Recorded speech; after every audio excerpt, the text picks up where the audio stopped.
Tom, I wanted to ask you, do you think that today's PR professional, they have morphed into something completely different to what they were doing, I don't know, 10 years ago? So let's just say 10 years ago, the average PR professional was knocking out press releases, a bit of social media content. Are you beginning to see this sort of evolution of the PR pro where they're, becoming more sort of strategic, sense-making function at the center of business decision-making, becoming an expert in all sorts of things from geopolitics to sort of video production? What are you seeing? Because you have this wonderful vantage point as you have this council of senior communication professionals that you engage with. So I'd love to get your thoughts on this. Of course. And so absolutely the role is changing. And I think it feels very different to what it would have felt like in 2016. And also it's changing what the future of it looks like too, based on how the role's evolving. And I guess for a bit of context for your listeners, the Reputation Council that we run is a group of senior in-house communicators, so chief communications officers and others at some of the world's largest and most consequential companies. And it is truly global. So it's about 150 members. And we're very sort of careful about who we have in the council. And we've been running that since at least 2009. So we've seen the evolution over that time as well, and how they're thinking and feeling about their role as custodians of reputation and those who tell stories and other things now on behalf of their companies. And I think we're seeing recently that in an era of sort of restlessness, unprecedented volatility, globalization fractures, that CCO role has evolved. And I'm saying evolution deliberately. So, we've had a lot of our members have had decades under their belts living through loads of shocks and crises, but they're telling us now that they've never seen anything like this before. It's so chaotic out there. And what it means, it's really hard to identify, at least in the near term, how to respond to the world, given that so much turbulence. And so their role is moving from a functional expert into their department and their role into a strategic sense-making hub, whose job it is to interpret the chaotic external environment for their boards, for their senior leaders, and helping navigate a path through it. And I guess because of that, we're seeing a shift in the importance placed on that role by their organizations too. So we hear sort of over 9 in 10 Reputation Council members say that they have direct access to their CEO, and they have ready access to their CEO as well. And I think because there are so many crises, so much turbulence, it means they are a non-negotiable strategic partner for those CEOs. And it's not just a perk, it is a necessity for businesses navigating that turbulence. I'm getting this caricature in my mind of like a series on Netflix, and there's the harried CEO that just goes to their more harried PR council with 2 Starbucks coffees, and they've already had 5, and they're, what's going on? But I'm sure it's a lot more sophisticated than that. One of the big questions would be from leadership, when should we speak out and when should we not? Which is pure risk management in 2026. How do they use their judgment on that? Well, I think this is the crux of why the role has changed and how it's changing. I think we are seeing a very geopolitically charged environment for corporates, where what you say and do in one market can be received very differently in another. And that's not necessarily a new phenomenon. I think corporates in a globalized world have always sort of balanced how do you deliver messages or strategy with cultural nuance on the ground, but with consistency at a sort of central level. But I think because there's so many more tensions now, and because the world has become much more politically polarized, both from the institutions that can pave the way for doing business successfully through to consumers and citizens and so on. It is really, really complex.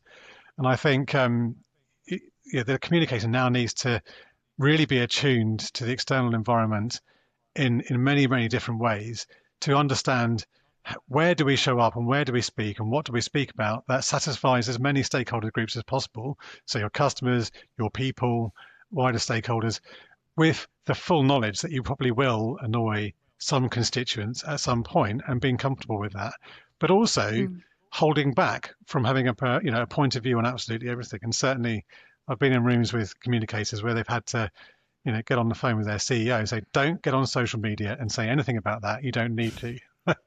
but it means You've got to make judgments in different contexts. When do you talk down the CEO? Do you have your finger on a pulse on shifts in public opinion? And do you understand those cultural nuances and the implications of what might happen if you do or don't say something? Can I give a quick example here? A Canadian Prime Minister, Mark Carney, when the conflict in Iran or war in Iran, whatever you want, I don't care what you want to call it. His first statement was, we're not in, we're out, we're not in. I'm sure he then got a ton of feedback from Canadians saying, well, we don't like that. And so all of it, well, I'm not ruling it out, we might be in, and then I'm sure he got a ton of feedback. And then he comes out with, well, but we're not actively and he's sort of flip-flopped 3 different times to have 4 different stances. What's the risk of that when you're advising leadership? I mean, your counsel has got to stick. So leadership, as much as society, wants a bit of consistency at the moment, particularly in the face of so many things that are causing widespread sort of pessimism, fatalism, and that polarization. And I think you need good data and to form a view carefully, with a knowledge of the impacts of what you're going to say and where you are prepared to take risks, where you're prepared to alienate some quarters of your audience, and where the risks and rewards of that are. I think for politics, it's hugely difficult because you're trying to keep a lot of people on the side whose views are very different. With business, you have similar tensions, but it's in a slightly different sphere. But I think you have to bring your people with you, and this is where the communications role is also quite interesting in that continuing a long-term phenomenon that we would have started to see 10 years ago of the merging of internal and external comms. You've got to make sure that what you're saying externally is reflected by what your people believe and what they're actually doing, and getting that right. But I think if you have those things considered and you have a good advice and counsel from those who are paying attention to this stuff, you shouldn't end up in that kind of situation where you have loads of different contradictory positions. But as you've seen in the news cycle, people get buffeted by contradiction. It is really, really difficult. There are no easy answers to this. You just have to understand what are your principles, what makes you authentic in what you're saying and doing, and sticking to that, which is reputation 101 in many ways. Tom, you're beginning to see a lot of organizations sort of 1 foot in, 1 foot out when it comes to sort of polarized situations. And I came across the term strategic ambiguity.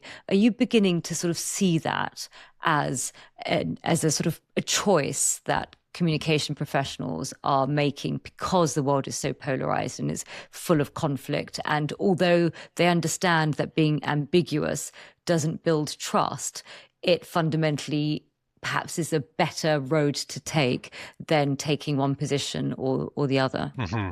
Absolutely. I think you could also call it strategic patience. Right? I think a lot of the ambiguity that exists at the moment is in response to the very real risk of getting quite serious, materially important kickback from governments in different parts of the world if you are saying something that is contrary to the shifts and the mindset that has been projected in those quarters.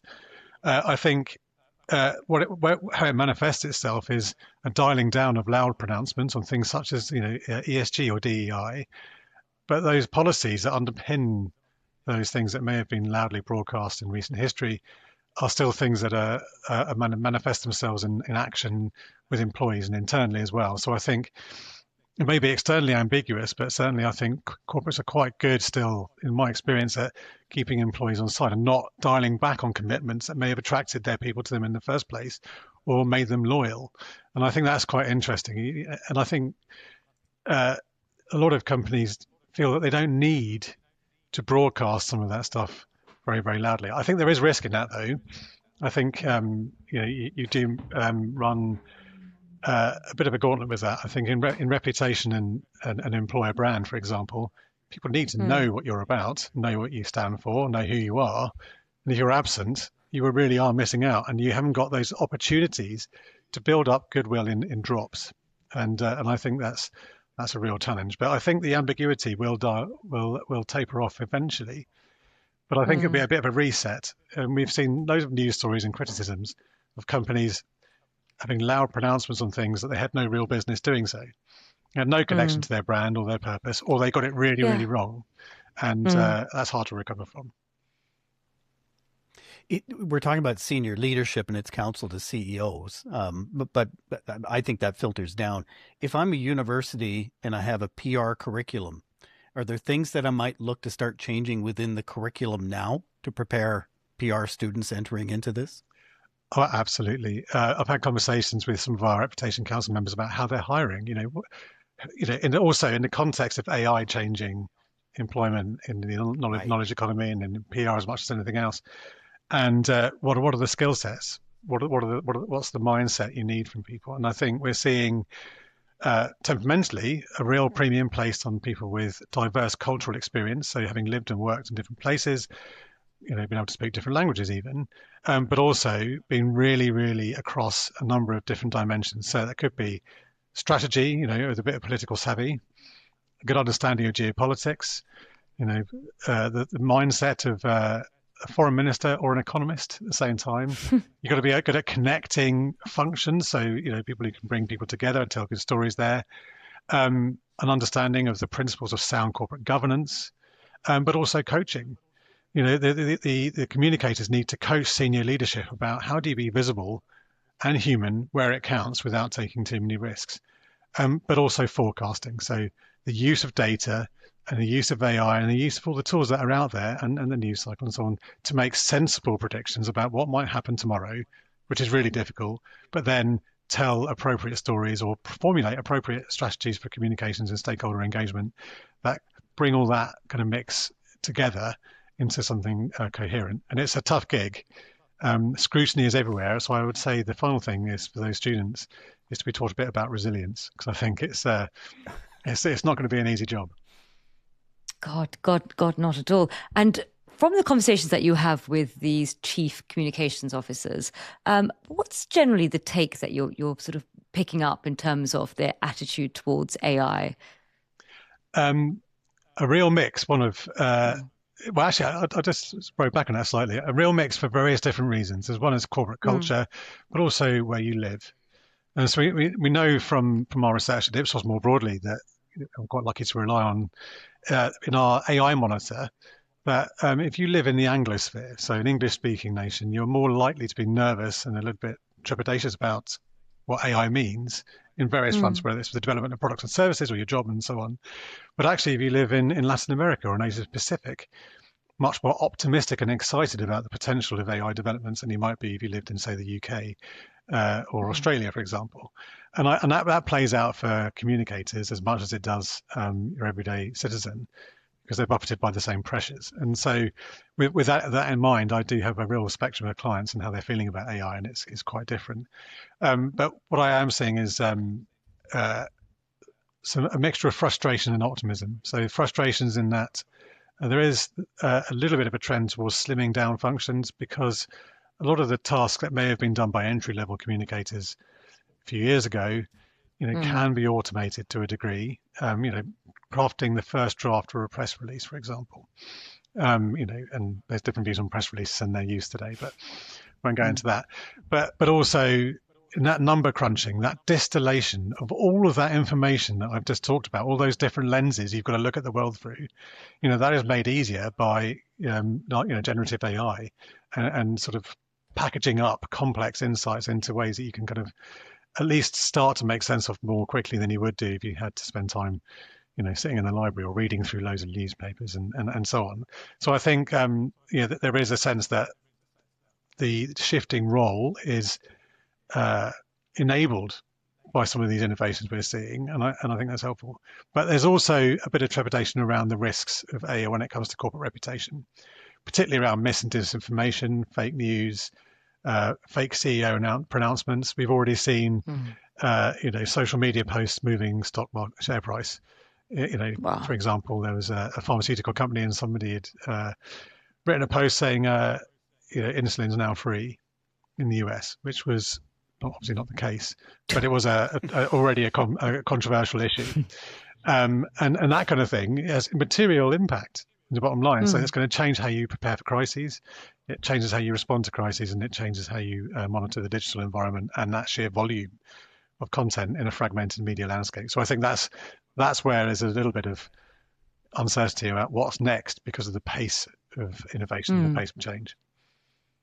And you mentioned something, Tom, about we discussed about strategic silence and strategic ambiguity. Tell us about the support that Ipsos give the chief communications officers in terms of how to predict the cultural response to an issue. Mm-hmm. So, as the cliche goes, culture eats strategy for breakfast. Right? So we bring various lenses to this in different ways. It's very bespoke, the research we do, because of the bespoke nature and the unique natures of corporates and the issues they're facing, but more importantly, their identity. So there will be sort of consistency across sectors, but individually, you need to understand what is it you stand for, what are you saying to the world, and how are your different stakeholders reacting to that? Are you actually behaving in the way that you promise? And that comes across different dimensions. So is it sort of, your leaders saying one thing and doing a different thing internally, or saying one thing externally and perhaps setting different policies for their staff and different guardrails for their actions? So we tend to do research across multiple different stakeholders, including internal stakeholders, to understand how are you actually seen? How do they actually see you show up in the real world? Are you reliable? Do you live up to the promise that you're around your character, your credibility, and so on, and identify gaps? And in many ways, that kind of model of understanding reputation and understanding cultural nuance, where you do this in different markets, where you do it in language, where you bring in local experts to help interpret, certain terms and phenomena, like the nature of trust. Trust in English means something very different in other languages, for example, is to pick that apart and then understand, okay, here are some central themes, and these are things that you can address at a central level, but this is how that plays out in different countries. Increasingly, a lot of my research, which used to be quite centralized, is more often led by market level interactions with communicators on the ground, because the culture is so important. There is no point in having one sort of blinkered worldview at the center and then not being able to land something properly. And that applies to insights as much as it does communications. Just a few years ago, the trend was that organizations need to speak out, that Gen Z or Z wouldn't stand for organizations that stayed silent during critical times. I remember doing an interview with a large U.S. corporation saying that's the focus, but the world moves so fast. Only 21% of your council members in your Navigating the Turbulence report now want their organization to speak out on divisive issues. In other words, put simply, 4 out of 5 say shut up. Is that the new trend? Is that what we need to start getting used to? I think it is the new trend. I think that it is linked to the strategic silence or strategic ambiguity we've been speaking about.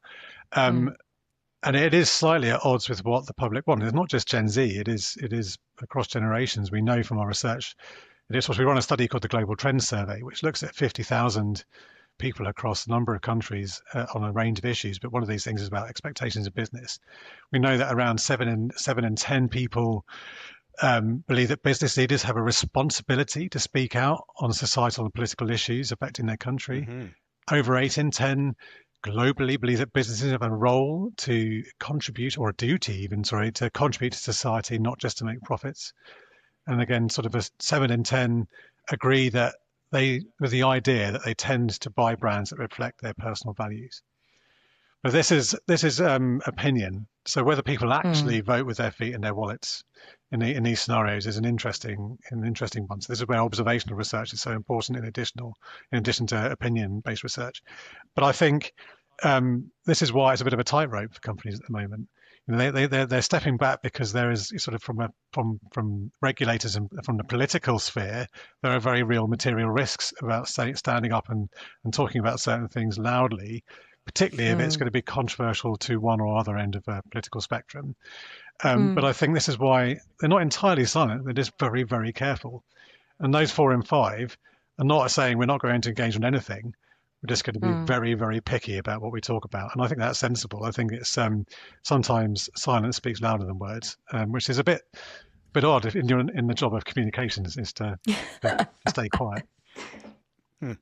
The power of pause. Mm-hmm. And on that, thank you, Tom. Very welcome.